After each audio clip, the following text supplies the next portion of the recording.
We had those garden forks. They were kind of more like a little shovel, but it was like we had the 4 forks that were fat. Yeah. To like the fat tines. Yeah, we would use to stir up the cultivate soil. The soil. Yeah, we'd for use sure. them to for cultivate sure. the soil, or we use them during change out. Yeah. To rip up all the plants and stuff. Those are cool. Yeah, shovel is nice, but that was like the next step as far as a good tool for what you were doing as far as cultivating the soil. It was easier to penetrate. I think with really hard soil, it's hard to get your shovel in sometimes. Those things, it would easily go in because it's just not as much surface area, and then they were super thick. We broke a couple. We did? They took a lot of beating. We really worked those guys a lot. So yeah. Good tool. Those are awesome. So a couple of different styles of pitchfork, but that's a good one. Man, what was that claw thing we used? I think it was called the claw. Okay. It was another agitating, cultivating. Yeah. Thing that the one that I didn't like though was the one that had multiple pieces of it. So it had like a handle that was a piece that screwed onto the shaft, and then it had another piece that screwed onto the shaft that was the claws bit. They would get loose every time, They would get loose, and the more you used it, the looser it got, and you were losing energy. So I actually bought one that was solid. So it was one piece of metal.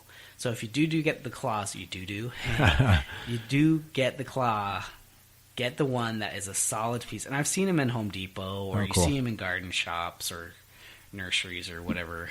Yeah, the claw or soil cultivator. I mean, yeah, those kick butt. It has the 4 tines that drop down in a square pattern, kind of a square shape. Yeah. Right. Yeah. If you don't have a big enough garden to warrant a rototiller, you would want one of those claws. Mm-hmm.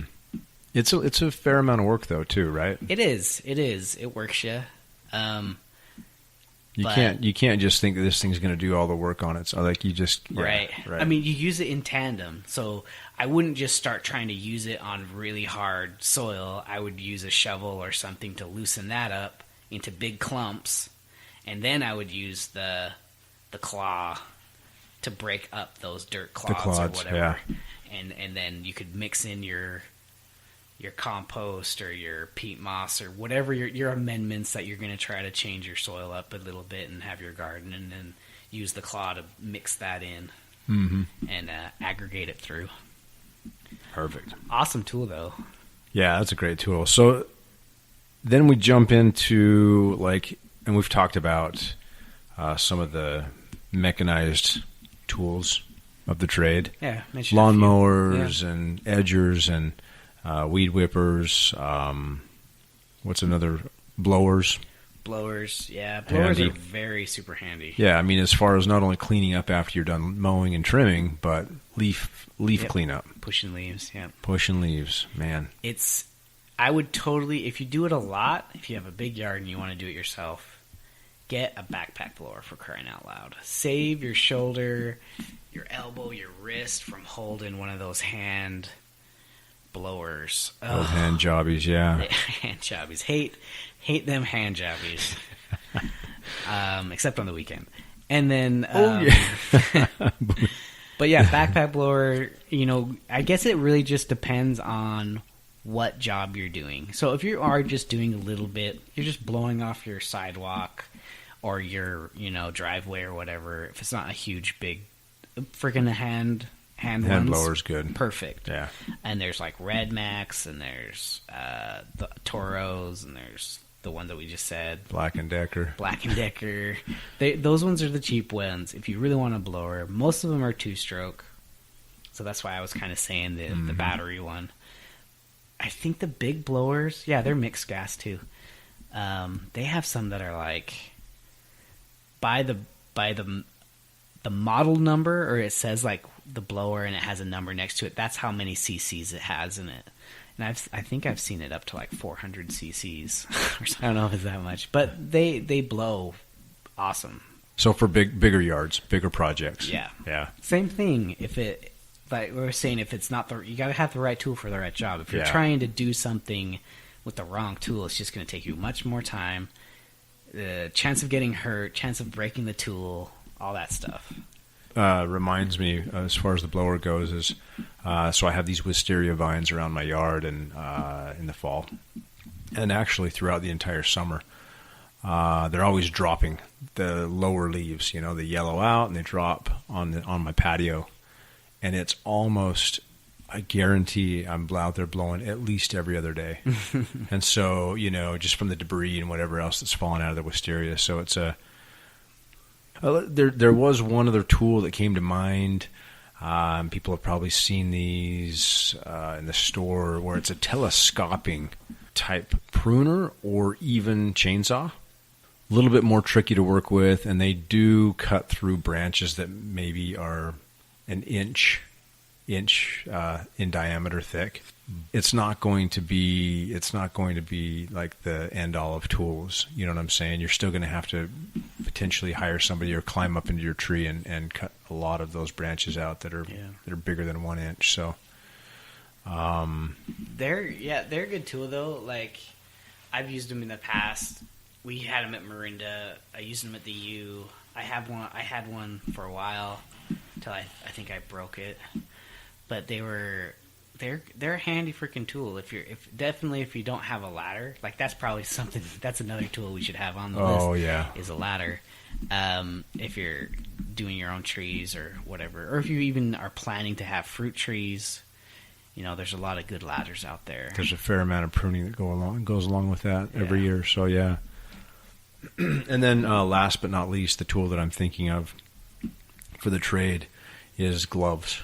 Oh, totally. Like, it's going to help you avoid blisters and, I guess, dirt under your nails. Yeah. I mean, some people like to use gloves. Others prefer not to.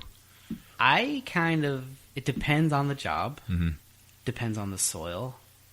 Like, if I'm working with shovels and stuff, I want gloves. But if I'm just, playing in, like, I planted a tree recently. I didn't wear gloves. Yeah. It was a little wetter soil, so I didn't want to use my leather gloves, because then they get all hard and brittle, and they fall apart a lot easier when they get wet. If you use more of a fabric glove, your hands will stink day in and day out. So you have to constantly be getting new gloves if you use fabric gloves. Mm-hmm. So there's a balance. It depends on what you're doing, Well, and I was just thinking of, like, weeding. Like, if you've got leather gloves on and you're weeding these little micro weeds in the cracks, it's not going to be very... Yeah. You can't do the details with gloves on. Right. But there is kind of a trend that I'm seeing spike up a little bit, and that is using the latex gloves. Just a thicker latex glove, so not like the ones that you're working in the kitchen, around bleach or whatever, but like the ones that are super tight to your skin. Yeah. You can, keep the dirt out of the cracks of your fingers and fingernails and whatever else, and AKA still pathogens. Yeah. Yeah. But also, you can still touch. You can still really get down in there. And one thing I found as I was wearing those at one point, pruning some roses, I'd get my hands down in there, and I would never get my hands like jacked up from the thorns for whatever reason. Huh. Latex gloves, thick latex gloves. So weird. Worked out great. So what kind of brand are those? Do you know? You have a brand name of those? I don't. You can get them pretty much anywhere. I want to say I've seen them in the paint section of. Yeah. But I'm sure you can find them pretty much.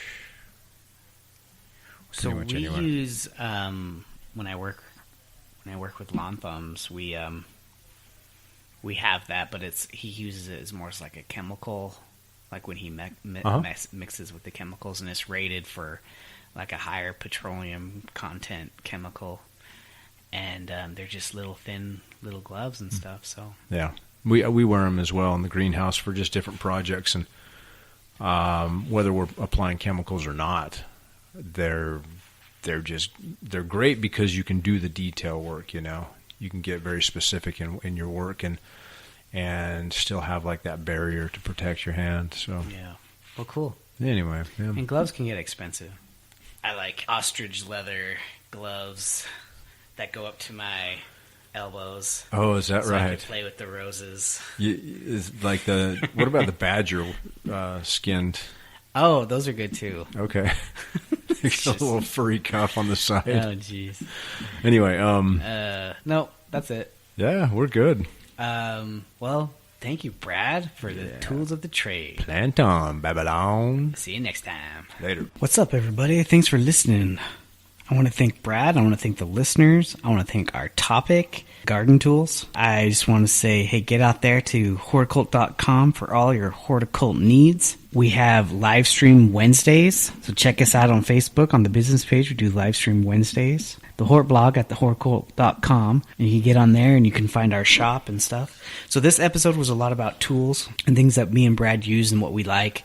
I'm going to find a bunch of Amazon links and I'm going to put them on either this description or somewhere with this episode so you could find some of the tools that we use.